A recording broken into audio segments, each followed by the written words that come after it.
Welcome दोस्तों। हमने पुराने वीडियो में बात की थी कैसे अगर हम वही सेम चीज़ें प्रैक्टिस करते रहते हैं, वही सेम एक्शंस रखते हैं, वही सेम बिहेवियर्स रखते हैं, तो वही सेम इमोशंस आते रहेंगे। अगर मुझे आप किसी को टेक्स्ट करते वक्त गुस्सा आता है, तो अब हमेशा जब मुझे टेक्स्ट करना होगा किसी को, तो वो सेम कॉन्शियसनेस, वही सेम इमोशन बार बार जगता रहेगा। क्योंकि क्या होता है, हमारी ब्रेन में जो वायरिंग होती है, इसको डॉक्टर जो डिस्पेंसर बोलते हैं, what sinks together links together. तो अगर आपको एक आदत है एक एक्शन करने की, और उस एक्शन के साथ एक एक एक एक इमोशन करते हो, एक इमोशन आपकी बॉडी में चालू होता है, तो अब क्या होता है, बॉडी की आदत बन जाती है वही सेम चीज करने की। अब क्या करती है बॉडी और माइंड, उस एनर्जी को बचाने की कोशिश करती है। और एनर्जी को कैसे बचाया जाता है? एनर्जी को बचाया जाता है हैबिट्स फॉर्म करके। तो अगर सुबह उठकर मुझे आदत है न्यूज़पेपर पढ़ने की, और मैं बोलता हूँ कि क्या हो गया है इस देश को, अरे ये सब कुछ हो रहा है, ये सब कुछ हो रहा है, तो मैं अपनी ब्रेन को ट्रेन कर रहा हूं कि सुबह इस टाइम पे मुझे गुस्सा आना चाहिए, या सुबह इस टाइम पे मुझे डिसअपॉइंटमेंट या एम्बैरेसमेंट होना चाहिए कोई भी चीज को लेकर। तो अगर आप वेकेशन पे हो और अगर आपको न्यूज़पेपर मिले ना मिले, आपको उस टाइम पे आपकी ब्रेन बोलेगी कि अरे यार जतिन, तू इस टाइम पे तेरे को गुस्सा आता है, तेरे को गुस्सा क्यों नहीं आ रहा? तो आपको बिना फालतू कोई बात पे नहीं, आपको गुस्सा आएगा। तो हमारी ब्रेन हमेशा ऐसे काम करती है। और हमने ये भी बात की थी कि कैसे हमारी पूरी लाइफ जो है पास्ट के बेसिस पे चल रही है।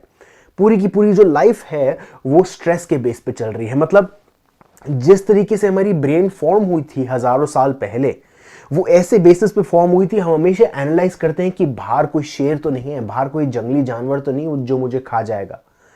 तो वो जो आउटलुक है आज की लाइफ में लेकर आते हैं और आज के डे टू डे लाइफ में यूज करते हैं। ऑफिस जाते हैं या किसी से मिलते हैं, हम ये सोचते हैं कि रिस्क क्या है। तो अब हमारे ब्रेन की एक हैबिट बन जाती है कि वो रिस्क कहां पर है उसको एनालाइज करना। हमेशा रिस्क ढूंढने की कोशिश करते हैं हम। तो रिस्क की जगह हम अपॉर्चुनिटी पे ध्यान देना चाहिए, बट वो अपॉर्चुनिटी पे ध्यान जा ही नहीं पाता, क्योंकि हम हमेशा एक अपना नैरो माइंड रखते हैं। एक सीमित तक ही चीजें को देख पाते हैं। बहुत ही छोटा नैरो माइंड रखते हैं, बहुत ही छोटा नैरो माइंड रखते हैं, बहुत ही पतला नैरो माइंड रखते हैं। तो वो पतले नैरो माइंड को ब्रॉड माइंड कैसे बनाना है, वो ब्रॉड आउटलुक कैसे रखना है, वो स्ट्रेस को हटाने से होगा। और वो स्ट्रेस को हटाया जाता है ये मेरे फेवरेट फॉर्मूले से। ये काला डॉट जो आप देख रहे हो, ये ऐसा वैसा कोई डॉट नहीं है। ये डॉट हमको रिक्रिएट करना है हमारे माइंड में। जब आप मेडिटेट करने बैठते हो, मैंने मेडिटेशन डाला है, होप लोगों ने प्रैक्टिस किया होगा, बट जो व्यूज रेगुलर ये बातचीत वाले वीडियो में आते हैं, थियरी वाले वीडियो में आते हैं, वही सेम व्यूज मेडिटेशन में नहीं आते, क्योंकि ज्यादातर लोग उसको प्रैक्टिस नहीं कर रहे। वो देखते हैं, बोलते कि हाँ मैं एक टाइम पे ढंग से बैठ के प्रैक्टिस करूंगा, बट वो ढंग का टाइम कभी भी नहीं आता। अगर आपको प्रैक्टिस करना है तो इसी वीडियो को पॉज करके जाके वो मेडिटेशन प्रैक्टिस करिए।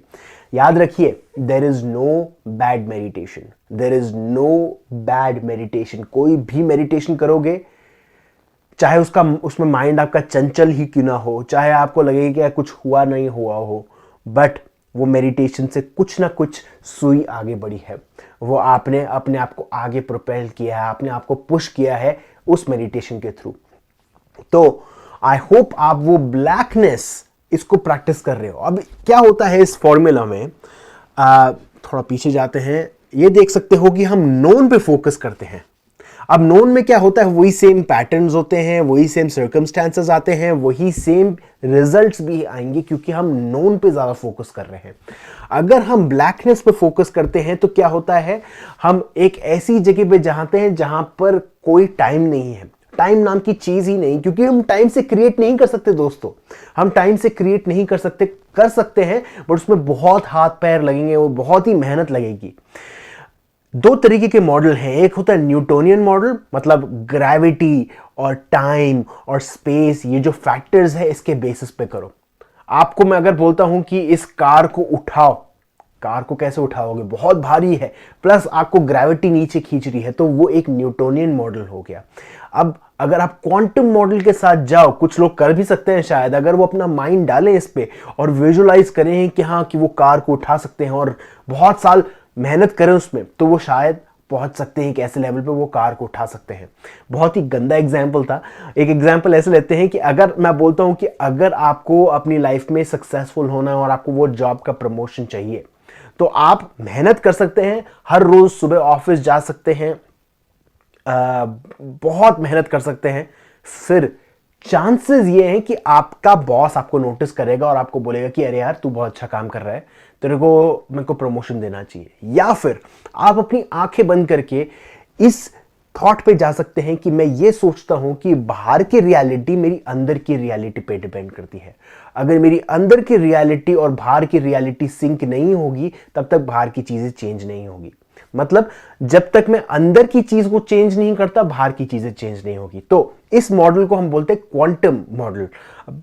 क्वांटम मॉडल के ऊपर हम अलग से वीडियो लाएंगे। बट क्या करना है हमको जाना है एक ऐसे पॉइंट पे जहां पर नो टाइम है, नो स्पेस है, नो वेयर है, नो नथिंग है, कुछ भी नहीं है, आप खुद भी नहीं हो। आप क्या बन रहे हो? कॉन्शियसनेस बन रहे हो। अगर मैं आपसे पूछता हूं कि आपके फादर क्या करते थे, क्या वो ह्यूमन थे या नहीं थे? आप बोलोगे थे। फिर उसके बाद मैं आपसे पूछूंगा कि आपसे पहले वाले जनरेशन में आपके फादर क्या थे, ह्यूमन थे या नहीं थे? ऐसे करके हम जा सकते हैं बहुत हजारों करोड़ों साल पहले। बट एक टाइम ऐसा आएगा कि कुछ भी नहीं होगा, सिर्फ और सिर्फ कॉन्शियसनेस होगी। हम क्या कर रहे हैं?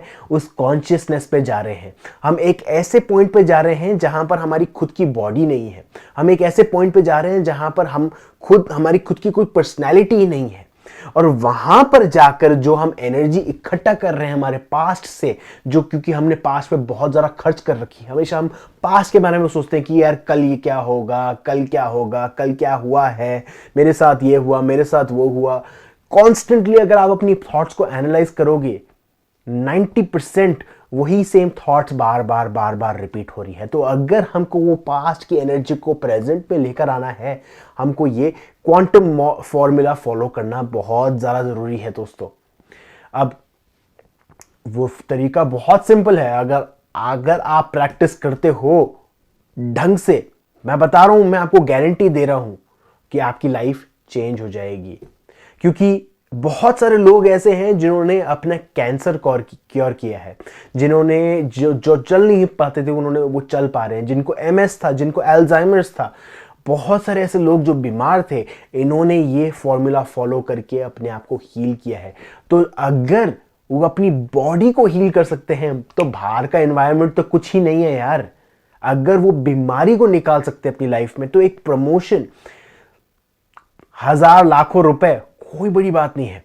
बट डिफरेंस ये है, जो लोग मरने वाले होते हैं, जो लोगों को लगता है कि उनकी हेल्थ दांव पे है, उनको लगता है कि बहुत बड़ी चीज है, उनको एक्शन अभी लेना जरूरी है। वर्सेस हम लोगों के लिए जो हम छोटी मोटी चीजें मैनिफेस्ट करना चाहते हैं, चाहे वो लवर हो गया, घर हो गई, गाड़ी हो गई, पैसा हो गया, हमको ऐसा लगता है कि आए ना आए कोई बात नहीं, तो हमने उसको लाइटली ले रखा है। जब किसी की हेल्थ की बात होती है तो उसमें लोग बहुत ज़्यादा मेहनत करने लग जाते हैं।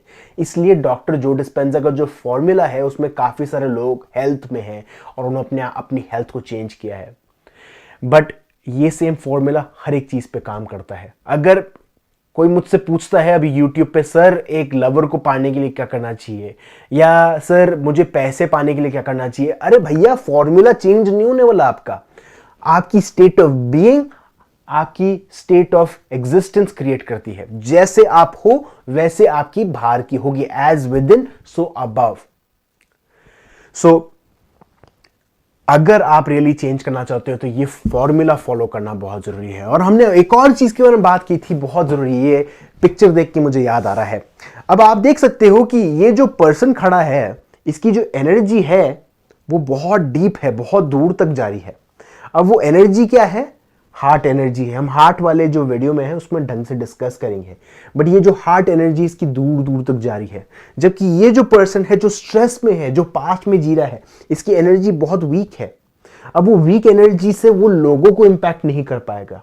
उस वीक एनर्जी से अपने सर्कमस्टेंसेस को इम्पैक्ट नहीं कर पाएगा। अगर वो बाहर की चीजों को इम्पैक्ट कर सकता है तो वो हाई हार्ट एनर्जी से कर सकता है, क्योंकि क्या हो रहा है, इसकी जो एनर्जी है बहुत दूर तक जा रही है। दूसरी चीज ये है, ये दूर वाली एनर्जी से उसको एक वननेस क्रिएट कर रहा है, क्योंकि देखा जाए तो यहां पर जो पर्सन खड़ा है उसकी एनर्जी से वो लिंक बैठा रहा है। ऐसे करके उसको एक वननेस महसूस होती है। इसलिए काफी सारे लोग जब वो हार्ट मेडिटेशन करते हैं तो ऐसा लगता है कि सब कुछ अच्छा है, सब कुछ लाइफ में बढ़िया है, क्योंकि वो एक साथ महसूस करते हैं। मेरा जब भी ये गोल रहता है, जब भी मैं हार्ट मेडिटेशन प्रैक्टिस करता हूं, मैं एक ऐसे लेवल पे पहुंच जाता हूं कि यार अगर मेरी वाइफ पास में बेड पे होती है जब मैं रात को मेडिटेशन प्रैक्टिस करता हूं, वो कई बार डर जाती है कि कहीं मुझे कोई अटैक तो नहीं आ रहा, क्योंकि मेरी बॉडी शेक कर रही होती है और मेरा हाथ दिल पे होता है और मैं हंस रहा होता हूँ, कभी रो रहा होता हूँ, और हर एंड में वीडियो में मेरे आंखों से आंसू निकल रहे होते हैं, क्योंकि मैं इतना डीप जाने की कोशिश करता हूँ। और मुझे वो मेडिटेशन डिफिकल्ट लगता है, इजी नहीं लगता मेरे को ये करना, उस लेवल पे जाना इजी नहीं लगता। क्योंकि क्या किया है हमने इतने सालों से, हमने अपने हार्ट को बंद कर दिया है, इंक्लूडिंग माई सेल्फ।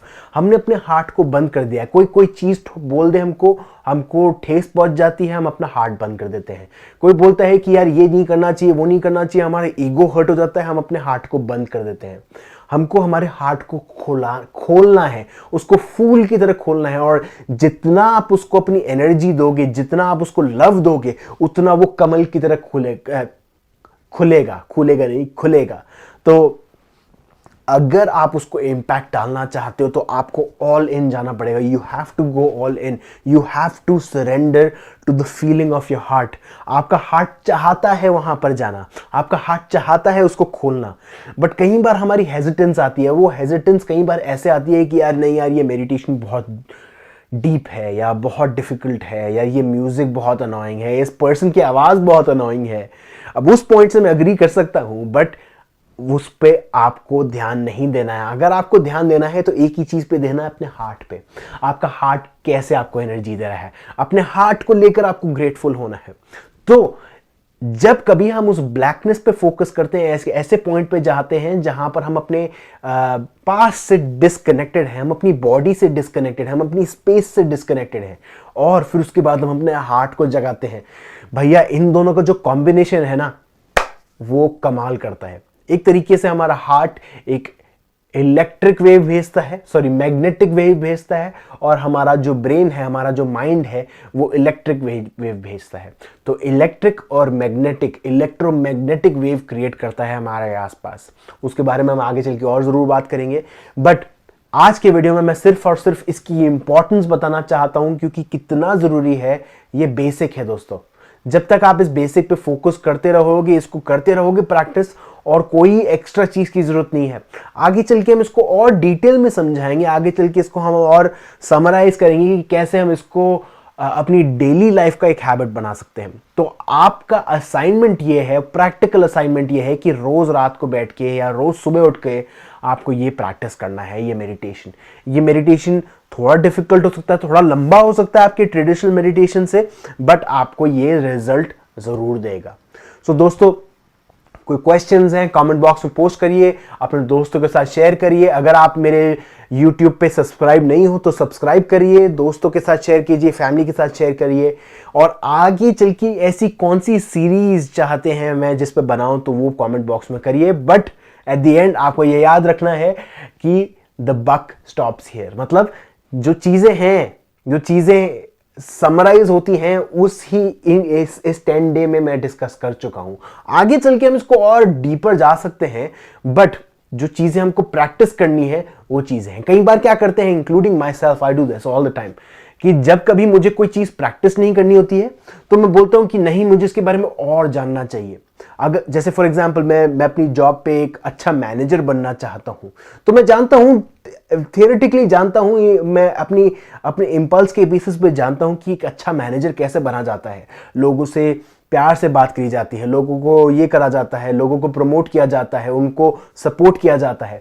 बट कई बार वो चीजें ना करके मैं बोलता हूं कि यार एक बुक खरीदता हूं जिसको मैं पढ़कर एक अच्छा मैनेजर बन पाऊंगा। तो मैंने क्या किया, उस पूरे प्रोसेस को बायपास कर दिया। मतलब जब मैं वो डायरेक्ट राउट ले सकता था एक जेंटल काइंडर सपोर्टिव पर्सन बनने की, मैं बोलता हूं कि हाँ तू यहां पर होल्ड पे रहे, बट मैं पहले एक बुक खरीदता हूं जिसके बाद मैं एक अच्छा मैनेजर बनने की कोशिश करूंगा।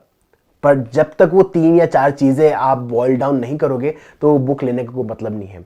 लॉन्ग स्टोरी शॉर्ट, आपको अगर प्रैक्टिस करना है तो अभी से करना चालू करना पड़ेगा। अगर आपका माइंड बोलता है कि मैं थोड़ा टाइम बाद करूंगा, इसके बारे में और जानकर करूंगा, तो वो सिर्फ और सिर्फ आपका माइंड का गेम है, आपके ईगो का गेम है। रेजिस्टेंस आ रही है आपके माइंड में, रेजिस्टेंस क्यों आ रही है उसको पता लगाइए और उसके बाद वापस लग जाइए इस काम पे, इस मेडिटेशन को करने में।